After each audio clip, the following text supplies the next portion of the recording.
Okay.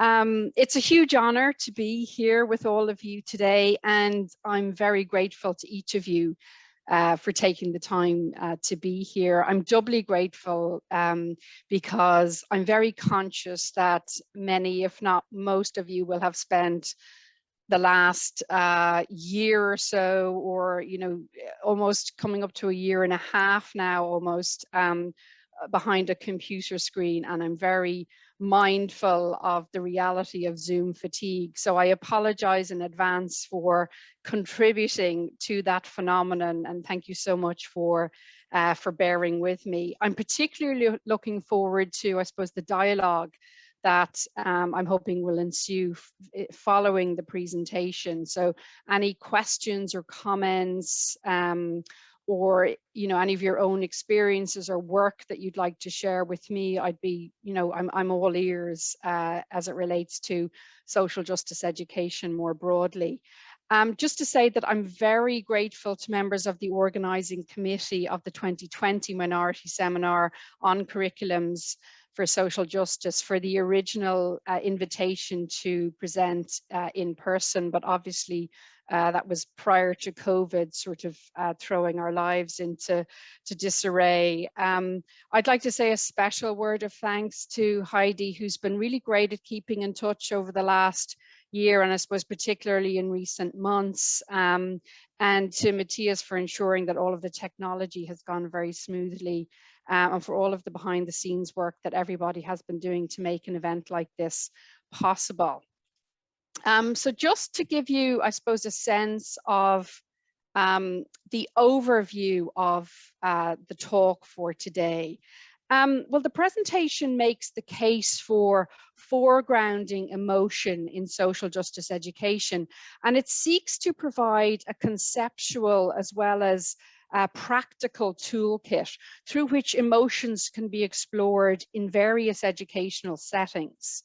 I'm going to begin the presentation by saying a little bit about how I came to be so interested in emotion in the first place as a focus of educational inquiry, before moving on to a brief consideration of the status of emotion in contemporary education, as well as some of the current manifestations of emotion in curricula and programming, with particular reference to what I regard as the emergence of a global consensus about the importance of social and emotional learning, and its increasing alignment with various adjectival education, such as global citizenship education and education for sustainable development.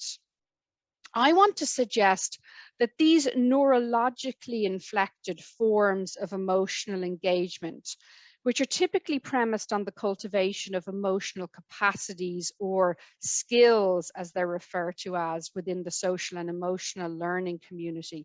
So things such as empathy, mindfulness, and compassion, that these are in fact inadequate as pedagogical frameworks or responses to global and social injustices.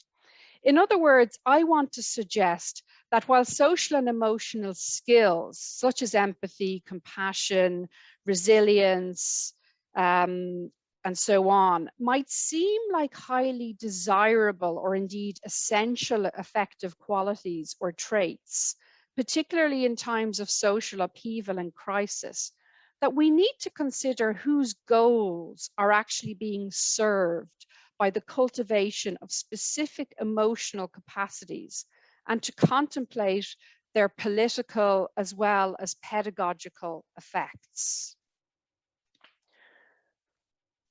I want to share with you an alternative pedagogical framework that I've been working on, which I call the Social Ecology of Responsibility Framework, or SERF for short, which draws inspiration from decolonial scholars such as Vanessa Andreotti, who I'm aware has given one of the previous talks in this series, particularly as it relates to the need to approach social and global injustices from a perspective of non-innocence, or what Andreotti would refer to as self-implication. I'm also going to draw here on the work of Holocaust scholar Michael Rothberg, whose figure of the implicated subject, which he advances in his 2019 text of the same name, is positioned at the center of the SURF framework. And I'm going to illuminate this framework with reference to the global climate crisis. Now, the framework can be applied to a much broader range of social and global injustices besides the ecological crisis, but for illustrative purposes, I'm going to focus on this particular injustice towards the end of the presentation. And in so doing, I'm going to incorporate some imagery into the analysis and propose that visual culture more generally is a valuable pedagogical tool that can be deployed to initiate meaningful conversation and engagement with the range of emotions that pedagogical encounters with various social and global injustices entail.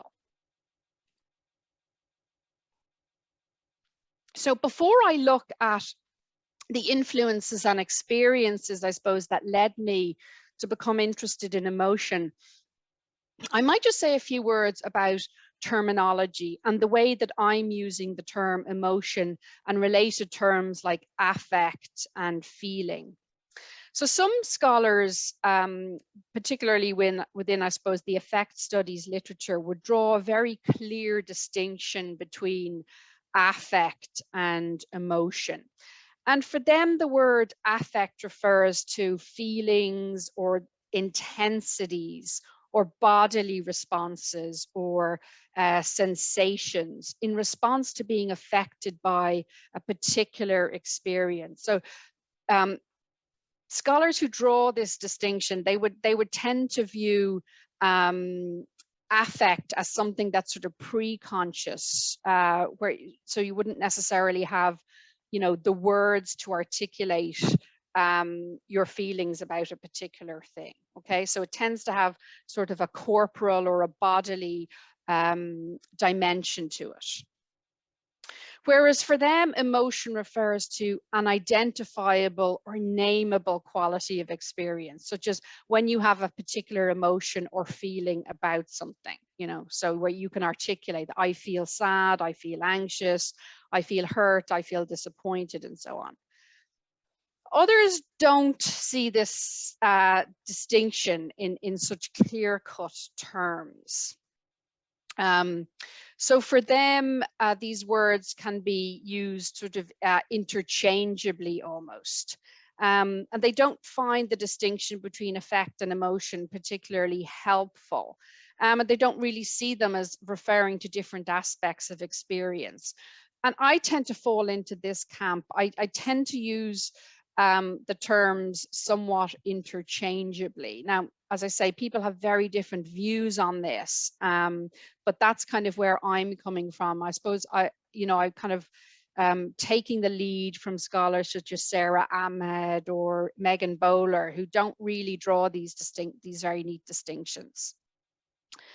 The title of my talk and of the book that I'm currently working on, When Life Doesn't Intervene, so I can't give an actual publication date as of yet. I am getting closer, but unfortunately COVID and lack of childcare has meant that things haven't reached the stage that I'd like them to be at with the book. But that this title of Affective Pedagogies implies a capacious understanding of these terms, and it seeks to capture pedagogy's ability to affect learners in an emotional and psychological sense, as well as its capacity to affect the world in a socially transformative way. So what I mean by affective pedagogies is perhaps best captured by Elizabeth Ellsworth's description of pedagogy as having the capacity to, quote, get right in there, in your brain, in your body, your heart, in your sense of self, of the world, of others, and of possibilities and impossibilities in all those realms. I really like the way that Ellsworth sort of encapsulates this affective quality of pedagogy.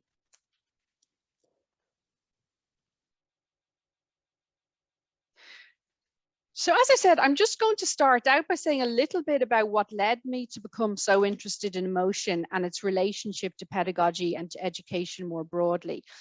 If I'm honest, I don't think I had ever thought seriously about emotion and their relationship to teaching and learning until I started my career as a university lecturer, which is about 15 years ago now. So the first academic job that I landed post PhD was as a university lecturer working in the field of teacher education in a university in Dublin. I was based in an education school which trains teachers to become secondary or post-primary teachers in a range of subject areas, and they typically take up positions in schools in Ireland, throughout Ireland. The majority of the students would be, the overwhelming majority, as is the case in Ireland more broadly, would be typically white, middle class, about 80% would be female. They tend to be of Irish nationality, and either they would, either English or Irish would be their first language. I was a relatively young and inexperienced academic, assigned to teach what I would now call difficult knowledge, but at the time I wouldn't have had, I suppose, the vocabulary or that lens or that framework through which to understand the content knowledge that I was assigned to teach. Difficult knowledge is an expression that the psychoanalyst Deborah Britzman uses to describe subject matter that is in some way traumatic for learners, because it deals with complex themes and topics such as, for example, violent conflict, genocide, racism, and other forms of oppression and inequality, which, depending on who the learner is, can invoke a range of emotions and defenses, such as discomfort, guilt, anxiety, grief, despair, and various forms of denial. I was initially drawn to teaching because I thought there was something really meaningful about being able to connect with students and being able to transmit knowledge that I felt was important. But it turns out that I had a very simplistic and in many ways inaccurate understanding of how learning happens, or indeed fails to happen, because I'd no real understanding of the ways in which knowledge can be constrained by various structures which interfere with or disrupt the learning process. So as Britzman points out, the notion that receiving information is not a problem for the learner is a myth. And pedagogical encounters can become complicated when students are exposed to knowledge that is dissonant with what they've learned beforehand, or which challenges in some way their pre-existing sense of how the world works. As Alison Jones points out, whereas teachers hope for their students' attention, diligence, engagement, and admiration, we often come away feeling disappointed, disillusioned, confused, and in my case at least, ill-equipped to deal with the conflict that can ensue when students resist material or don't engage with it in a way that we intend. So some of my most difficult memories are when students refused to participate in activities that I had set for them, or publicly expressed their opposition to course content. In the interest of time, I'm not going to dwell too much on this, but I have written about some of these earlier experiences as a university lecturer in a piece that appeared in 2016 in the Irish Journal of Sociology. So for anybody who's interested, I can share that afterwards. Suffice it to say, these pedagogical encounters, which took the form of what Nancy Lesko and Rebecca Bloom refer to as interpretive standoffs, really forced me to think or rethink my approach towards and my understanding of teaching and learning, and led me to become more interested in the emotional or affective dynamics of the classroom and with the psychic processes that can get in the way, or to use Britzman's term, can interfere with the learning process. Seminal texts such as Megan Bowler's Feeling Power, Emotion in Education, which was published in the late 1990s, was one of the first education texts to take seriously the theme of emotion in education. It helped me to better understand why I'd been so oblivious to the importance of emotion in education up until that point. Bowler explains that the opposition between feeling and intellect or reason is so embedded within Western thinking that emotions have historically been perceived as irrelevant or at least peripheral to education. In the last 20 years or so, there has been an increasing interest in emotion as an object of inquiry as part of the so-called affective turn in the humanities and social sciences. And there is now a burgeoning literature concerned with affect studies in education. And I suppose my contribution to this field is to try to consider the limitations of educational theories and practices that conceive of learning primarily as a knowledge deficit problem, and to encourage us to think more radically about the shape that our pedagogical responses to the world's most pressing problems should take.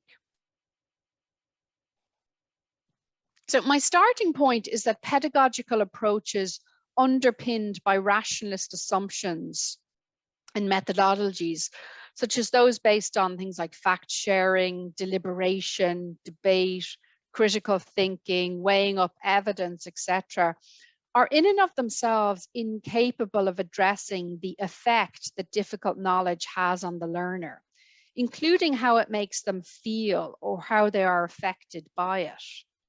In privileging the cognitive dimensions of teaching and learning, rationalist approaches, while widely regarded as good or effective pedagogy, do little to address the complex psychoaffective responses that individuals struggle with when confronted with content knowledge that is difficult, particularly if that knowledge confronts them with their own vulnerability and/or involvement or implication in the injustice at hand.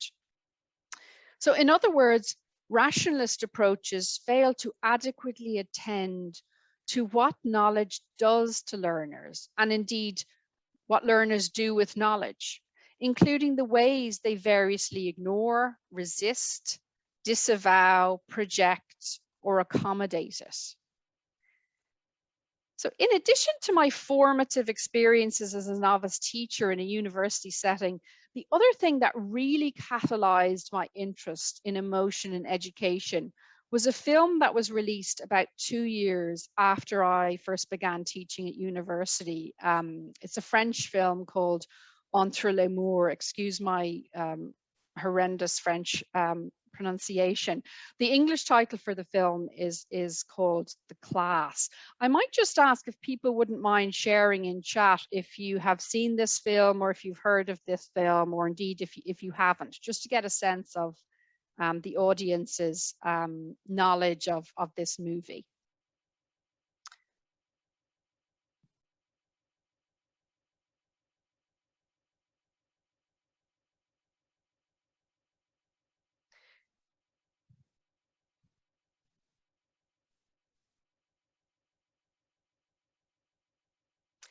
Okay, so it looks like some folks have heard of it, others haven't seen it. Yeah, it's an absolutely mind-blowing film for anybody who's interested in education generally, in teaching, in classroom dynamics, student-teacher relationships. It was one of those kind of head-spinning experiences the first time I saw it. It just blew my mind, and I suppose I've been kind of thinking about it ever since, and I use it in my own teaching. I think it's a very useful pedagogical tool. So as the French title of this film suggests, the action takes place entre les murs, or between the walls of a middle school classroom. And it's based in one of the most culturally diverse arrondissements in Paris. And it's made up primarily of immigrants from former French colonies of North and West Africa and the French Caribbean. It's an unusual film in that it was shot over the course of a school year using real life teachers, parents, and students who were all kind of connected to the same school. And many of these participants actually contributed themselves to the script writing process and improvised their own lines. So there were workshops held kind of on a very regular basis where you know, all the improv happened, and that's kind of how the film came to be. Most of the film's action hinges on the emotional intensity of student-teacher relationships and how broader socio-political inequalities are felt, embodied, and reproduced in school settings. So I'm just going to share with you, technology permitting, the trailer for the film, just to give you a flavor of some of the things that happen during it. Let me see now.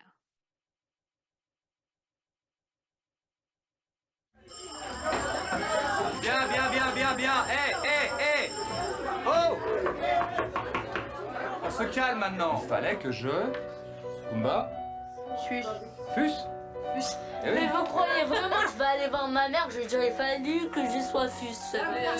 Bah ouais, c'est dans le Moyen-Âge ça. Mais non, c'est pas dans le Moyen-Âge. Est-ce que je peux répondre à la question qui m'est posée? Je vous autorise. La première chose que je constate, c'est qu'avant même de maîtriser un savoir, en l'occurrence la parfaite subjectivité, vous êtes déjà en train de me dire que ça sert à rien. Commencez par le maîtriser et après vous pourrez remettre en cause le fait qu'on l'utilise. Il y a marqué là, regardez bien ce qu'il y a marqué. Ouais. Si ce que tu as à dire n'est pas plus important que le silence, alors tais-toi. Souleymane, si seulement tu pouvais écrire des choses aussi intéressantes sur ta feuille que sur ton bras, ça serait extraordinaire. Eh mais vous charriez trop, mais un truc de ouf. Comment ça? Non, je trouve pas que je charrie. Mais tout le monde pense que vous charriez trop. Je pense avec elle. Ne touche pas, je t'ai pas touché. Je réponds pas, c'est tout. Vas-y, ne touche pas. Fermez tous votre gueule. Ah, et puis franchement, François te prend pas la tête quoi. De toute façon, t'as vu comment il nous parle? Peu importe les circonstances, le fait est qu'il a pété les plombs et c'est grave. Voilà. Ah monsieur, doucement, ça va à tout le monde de péter les plombs. Non mais tout à fait. Simplement on peut se calmer après, tu vois. J'ai plutôt envie de valoriser les choses pas mal qu'il fait, parce qu'il a des centres d'intérêt, hein, et il lui arrive de dire ou de faire des choses qui sont pas mal du tout en fait. Et voilà, sous prétexte que de temps en temps, bah oui, il fait quelque chose de positif, heureusement. On le laisse tranquille, s'enfoncer là, dans sa mouise tout seul, et puis et on fait rien, voilà. C'est quoi? C'est acheter la paix sociale, ton truc là. Si, il a la République, le livre La République. La République de Platon. Ouais. Mais alors quel genre de questions il pose? C'est sur quel sujet? Surtout, c'est sur l'amour, sur la religion, sur Dieu, sur les gens, surtout. Mais c'est très bien que t'aies lu ça. Ouais, je sais. C'est pas un livre de pétasse, hein.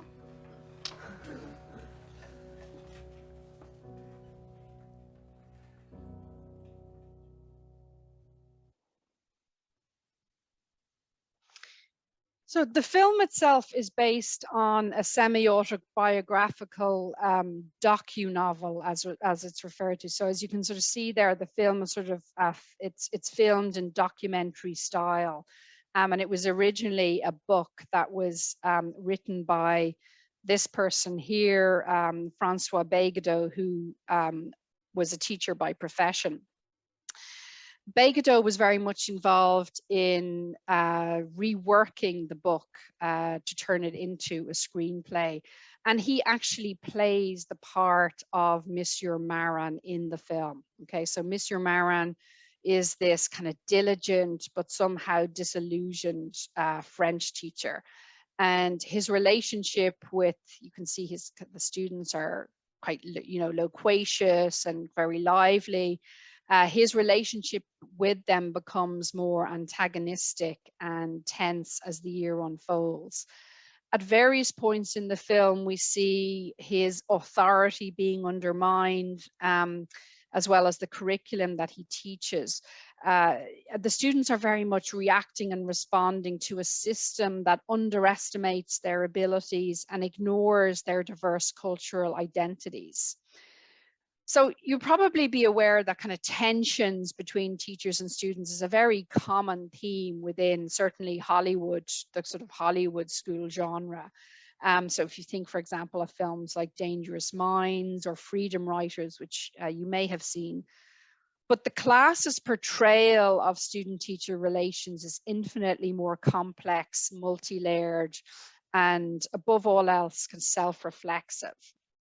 And it refuses to provide the same sort of emotional satisfaction that other Hollywood films tend to offer. So this kind of more stereotypical storyline around, you know, teaching minoritized students that hard work is the secret and all they need to do is, you know, work really hard and you know, be passionate and engage and they can achieve what they want. The storyline and the underlying message of the class is infinitely more complex than that. So it's a very good pedagogical tool if you want to get students to think reflexively about their role as teachers and their positionality. So I'm just going to say a little bit about the kind of the closing scene of the film, because in many ways it encapsulates, you know, the overarching message and I suppose challenge really the intractability of the system. So this young woman here features very, very sporadically in the film, except she has a very significant role right at the end of the film. Her name is Henriette. So she's a very softly spoken student of North African descent. And in one of the closing scenes, she approaches Monsieur Marin's desk. The previous scene has been other students in the class recounting the various things that they had learned in various different subjects throughout the year. So she quite sheepishly approaches Monsieur Marin and informs him that unlike her classmates, she has learned absolutely nothing during the school year.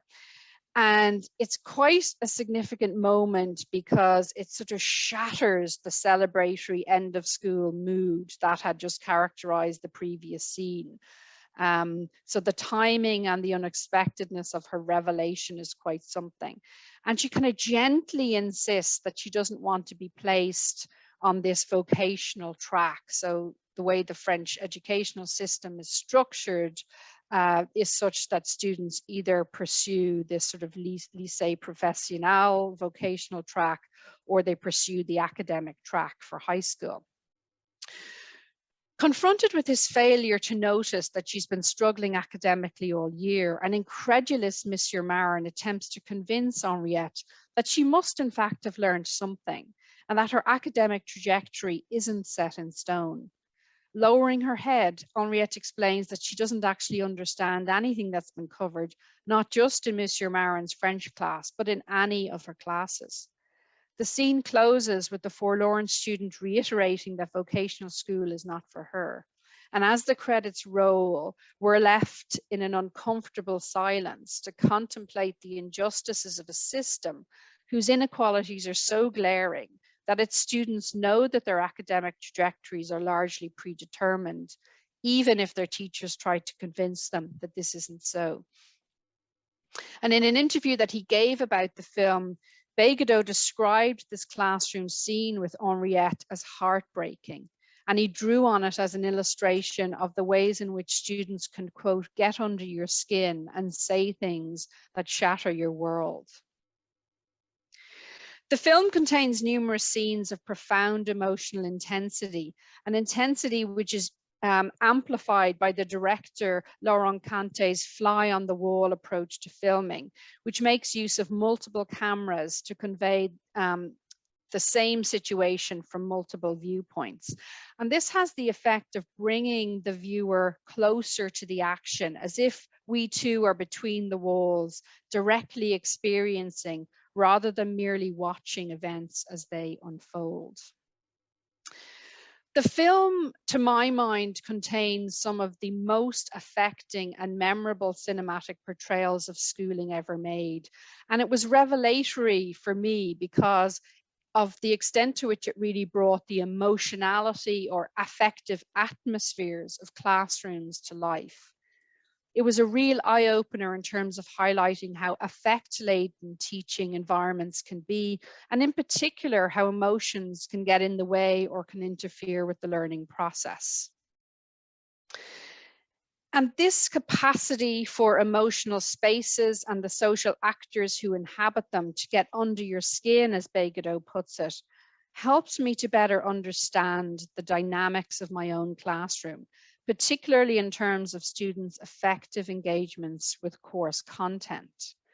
And the brilliance with which emotionality of schooling is captured in the class led me to consideration of what educationally and socially transformative possibilities exist when emotion, affect, and feeling are taken seriously within education. And it's this question that forms the basis of the Affective Pedagogies text and of the framework that underpins it. Related to this is a set of questions about the conditions of possibility that have led to the emergence of social and emotional learning as a pedagogical zeitgeist, and the associated question about the adequacy of social and emotional learning as a framework to explore complex educational and social justice problems. As I began to delve deeper into the relationship between emotion and education, I came to the realization that emotions are simultaneously everywhere and nowhere in education today. So I've already alluded to the relative lack of engagement with the significance of emotions within mainstream education research due to the privileging of rationality within educational discourses. But on another level, we can see that emotions are actually everywhere in education today. And recent years have witnessed this global consensus about the importance of equipping children with so-called social and emotional skills in order to optimize their chances of success, to transform social inequality, and to alleviate global threats and challenges. Now, social and emotional learning is quite a fuzzy term. It's one of these umbrella terms that refers to a diverse and rapidly expanding field concerned with the inculcation of so-called human-centric skills, as well as attributes, competencies, values, and traits, which are deemed necessary for life effectiveness. So it includes things like, and this isn't a particularly exhaustive list because, as I say, it's a really expansive term, but it includes things like openness to experience, humility, tolerance, empathy, compassion, and social and cultural awareness. And the terms are closely associated with a number of proxy concepts, such as well-being, mindfulness, happiness, and optimism, as well as various other allied discourses pertaining to global citizenship education. And social emotional learning has become a priority, a policy priority within recent years for a whole host of organizations, such as the European Union, the OECD, the World Bank, the World Economic Forum, UNESCO, UNICEF. I could go on. They have all produced reports within the last 5 years talking about the importance of social emotional learning, the need to measure it, and the need to regulate emotions. So just by way of example, this is just a quotation that's taken from a white paper, the World Economic Forum's white paper on schools of the future. And this is the front cover of that report. We have this young girl with her arms around a humanoid robot. So the World Economic Forum represents, I mean, something like over 2,000 of the world's like kind of largest global corporations. And it's interesting. We have, you know, on the one hand, we have organizations with and institutions with historically very sort of humanitarian remit or agenda, such as UNESCO promoting social emotional learning. On the other hand, we have corporations and big tech and big philanthropy and the kind of the corporatist world really getting behind this. Okay, so from the perspective of an institution like the World Economic Forum, social emotional learning is seen to provide humans with advantages over distinct advantages over machines in the workplace. So the idea is sort of to because AI is going to radically transform workplaces, we have to find ways of enabling humans and non-human humanoid robots work more effectively together, and social and emotional learning is viewed as one of the ways to achieve that.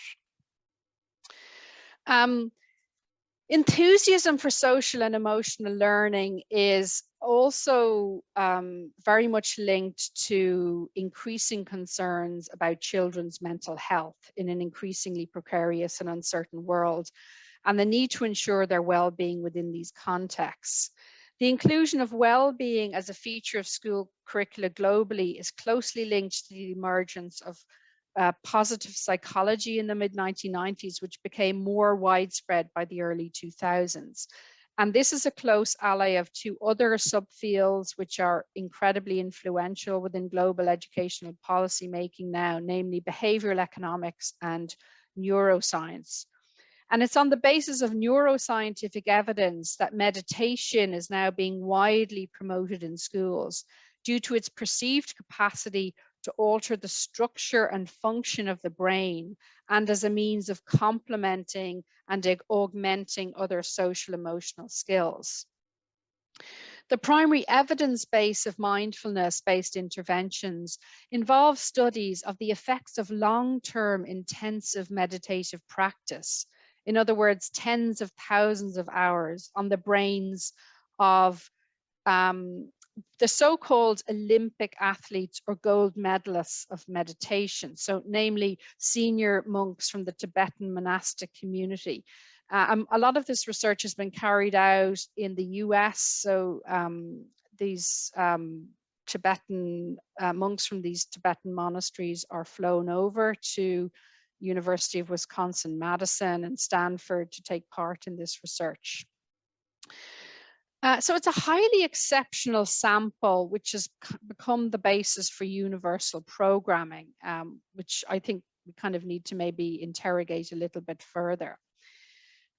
Despite what some regard as a woefully inadequate evidence base, the proliferation of school-based mindfulness programs include things such as programs such as UNESCO's Bangkok Happy Schools Initiative in the Asia Pacific region, and the Mind Up curriculum, which originated in the US, but it's gone global. This is a signature program of the Goldie Hawn Foundation, which seeks to, quote, address the global epidemic of childhood aggression, anxiety, depression, and suicide.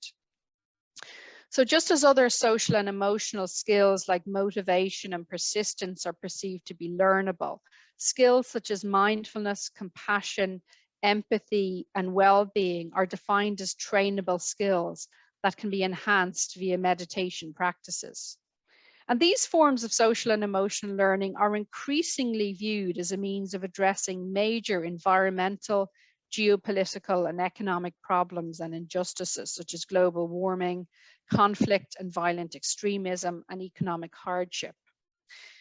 Empathy, compassion, and mindfulness in particular have been identified as key to achieving Sustainable Development Goal 4.7, which is concerned with the achievement of global citizenship, peace and human rights, and sustainability.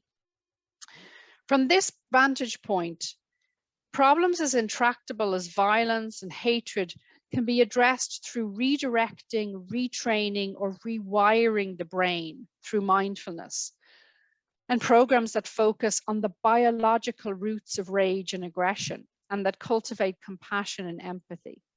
And this increasingly popular approach seeks to enable students to engage effectively with social and global injustices by imagining and identifying with the suffering of others and witnessing others' hardships. And my main concern with social and emotional learning as an approach to social justice education is that it has the effect of diverting political energy away from the pursuit of global justice and redirecting it towards a depoliticized, individualistic, and neoliberal conception of global citizenship. And the privileging of biological or neuropsychological explanations for complex global problems, such as violence or psychological distress, for example, forestalls political dialogue and undermines an appreciation of their material or economic determinants. More fundamentally, perhaps, the discourse of social and emotional learning has profound implications in terms of people's preparedness to show solidarity with others. So the perniciousness of social and emotional learning for those who aren't capable of mastering social and emotional skills is well documented. In short, I feel that social and emotional learning is incompatible with the pursuit of global justice because it implicitly frames certain people as deserving of care, rights, or justice, while positioning others as undeserving of the same treatment, thereby preempting the forging of relations of transnational solidarity, the very relations that lie at the heart of social justice.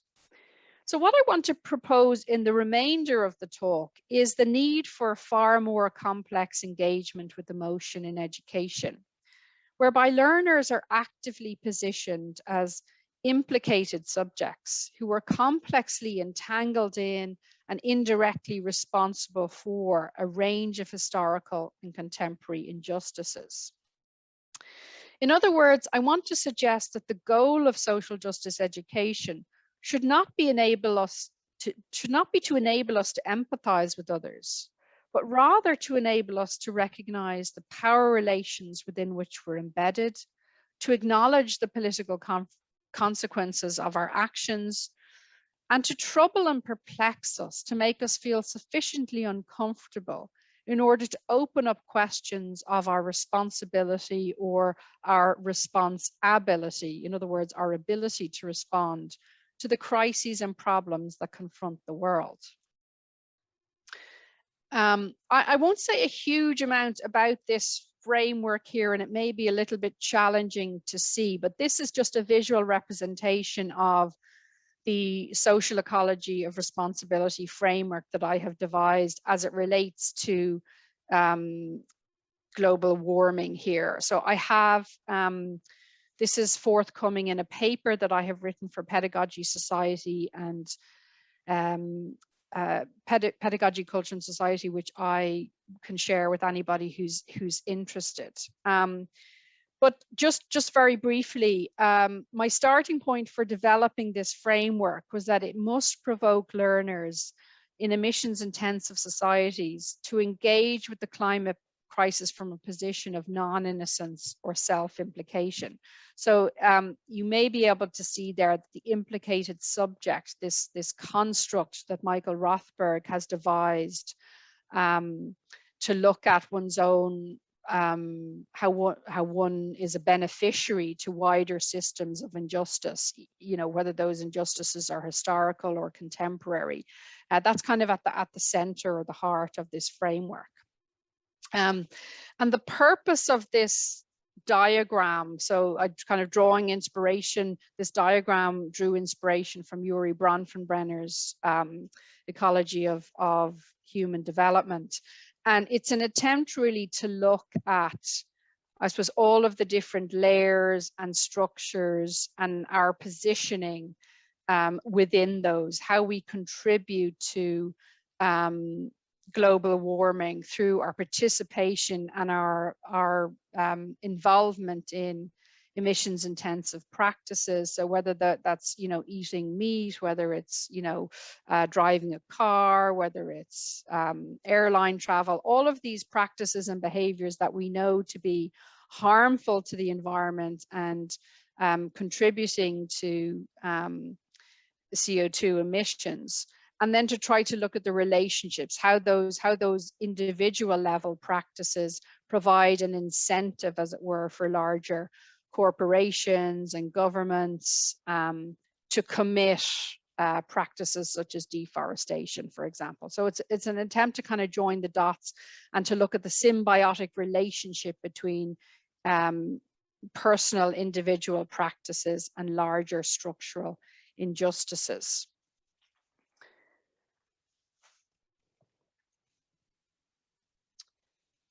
In order to foreground questions of implication in relation to the ecological crisis, I have found visual culture to be a useful pedagogical tool, not least because of its capacity to serve as a springboard for complex conversations about the range of emotions that learners living in emissions-intensive societies experience when confronted with their responsibility for injustices associated with global warming.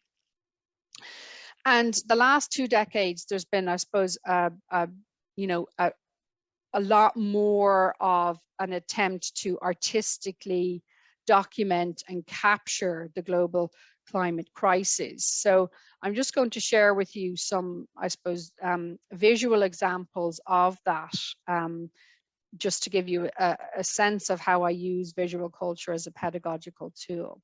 So ice-themed art depicting the great melt of the Arctic has been one of the kind of primary subjects of climate change art.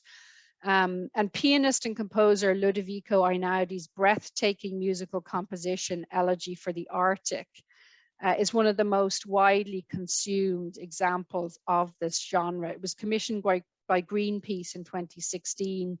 And the performance has been viewed, or certainly as of last year, it had been viewed over 17 million times on YouTube. It's a profoundly moving performance, which is delivered from this sort of iceberg-like stage. I might just see if I can share the clip with you, just to give you more of a sense of the performance. No, sorry, my apologies.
So we can see there, I mean, Einaudi is kind of visibly distressed, you know, as the ice calves off, we can see he's being moved to tears. So it's incredibly moving in so many respects. And it's I suppose climate related art that has the ability to generate large scale public interest. So a piece like this is very effective in terms of garnering public interest and engagement in the ecological crisis.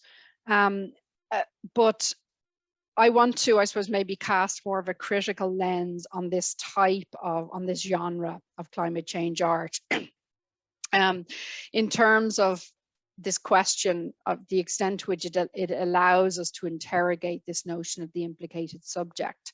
And here I've kind of found the work of Joanna Nurmis very beneficial. So she has looked at climate change art, and she talks about this notion of the apocalyptic sublime aesthetic that characterizes a lot of climate change art. She feels that it has the tendency to position viewers as mere voyeurs or passive spectators rather than active agents or implicated subjects in the unfolding chaos. It arguably has the cathartic effect of allowing viewers to experience the beauty or the brilliance of the work and to feel that they care deeply about the environment without ever having to apprehend their own participation in its destruction or indeed its amelioration. And Nurmis rejects this apocalyptic sublime aesthetic in favor of artworks which have the capacity to reconfigure the viewer's relationship with the planet. So I'm just going to share with you some other forms of climate change art. So this is an image that captures the Deepwater Horizon disaster off the Gulf of Mexico in 2010. And there's been some interesting artistic interventions to get people to think about their proximity to a disaster such as this, which might otherwise seem like, you know, a very distant or remote issue that doesn't have anything to do with them. So this is an augmented reality piece. So basically, apps are used to kind of superimpose virtual reality onto actual scenes. And this is a piece of work called The Leak in Your Hometown, which was produced by Joe Hocking and Mark Schwarek, and which was created in the wake of the Deepwater disaster. And its purpose is to help forge links between our own private actions. So in this case, you know, BP there, gas station, driving a car, and what might otherwise seem like a distant and disconnected public disaster, such as an oil spill in the Gulf of Mexico. As Jacob Green remarks, the project, quote, articulates the public's perception of the Deepwater Horizon oil spill so that it is no longer a random accident, but rather a structurally necessary sacrifice for maintaining a particular cultural value. And another example, a particularly striking example of climate change art that I think, you know, expresses and gets us to think about our positioning as implicated subjects in the crisis is this piece called The Pyramids of Garbage, which is an installation in Cairo, so home to the Great Pyramids of Giza, by artist Bahia Shabab.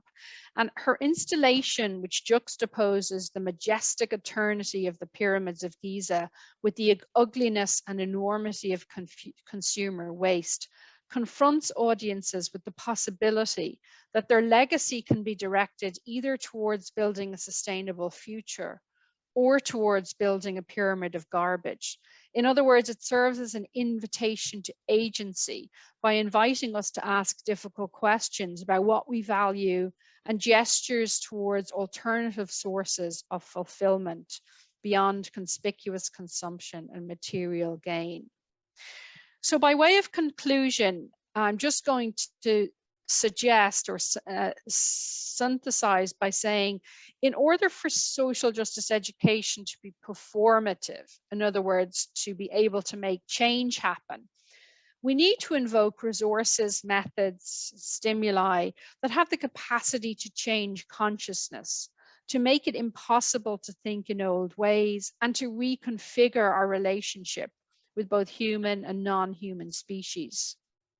To put it another way, it needs to engage us not as recipients of knowledge or as compassionate or empathetic spectators of suffering, but rather as what Michael Rothberg calls implicated subjects, participant witnesses who self-critically reflect upon their own subject positions in relation to a range of social and global injustices, and with the psychoaffective processes that fuel our desire to ignore, downplay, or deny our self-implication in difficult knowledge. Thank you so much for your attention.